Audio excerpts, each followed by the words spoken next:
সূরা ফাতিহা। বিসমিল্লাহির রহমানির রহিম। শুরু করছি আল্লাহর নামে, যিনি পরম দয়ালু, অতিশয় করুণাময়। আলহামদুলিল্লাহি রব্বিল আলামিন। সমস্ত প্রশংসা আল্লাহর, যিনি বিশ্ব জগতের প্রতিপালক।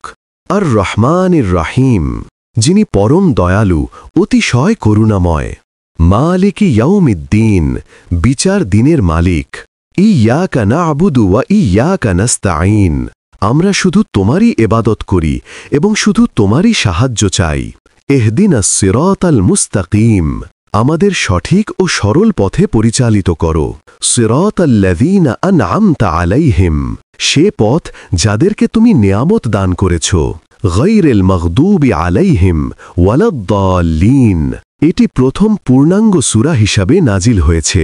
অনেক হাদিসের বর্ণনায় পাওয়া যায়, সূরা ফাতিহা ছিল কোরআনের প্রথম সম্পূর্ণ সূরা, যা আল্লাহ তাআলা নবী মুহাম্মদ সাল্লাল্লাহু আলাইহি ওয়াসাল্লামকে দান করেন।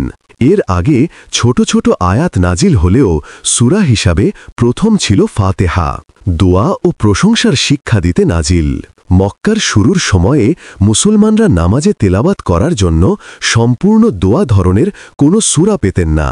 আল্লাহ তাআলা ইহুদি, নাসারা ও পূর্ববর্তী উম্মতদের মতো বিভ্রান্তি থেকে বাঁচানোর জন্য একটি পরিপূর্ণ দোয়া ও প্রার্থনার শিক্ষাস্বরূপ সূরা ফাতিহা নাজিল করেন। এটি মাসানি ও উম্মুল কোরআন। হাদিসে আছে, এটি হল 7টি বারবার পাঠ করা আয়াত, সাবআম মিনাল মাসানি, এবং কোরআনের মূল উম্মুল কোরআন। কারণ এই সূরায় ইসলামী আকীদার মূল 3 বিষয় আছে: আল্লাহর প্রশংসা, আল্লাহর উপর ভরসা, সঠিক পথে পরিচালনার দোয়া, শয়তানের বিরুদ্ধে শক্তিশালী দোয়া। হাদিসে এসেছে, যখন সূরা ফাতিহা নাজিল হয় তখন ইবলিসের তীব্র চিৎকার হয়েছিল, কারণ এতে রয়েছে সরল পথে চলার দোয়া, যা শয়তানের বিরোধী। দের পথ নয় যাদের ওপর তোমার গজব নাজিল হয়েছে, আর না পথভ্রষ্টদের পথ।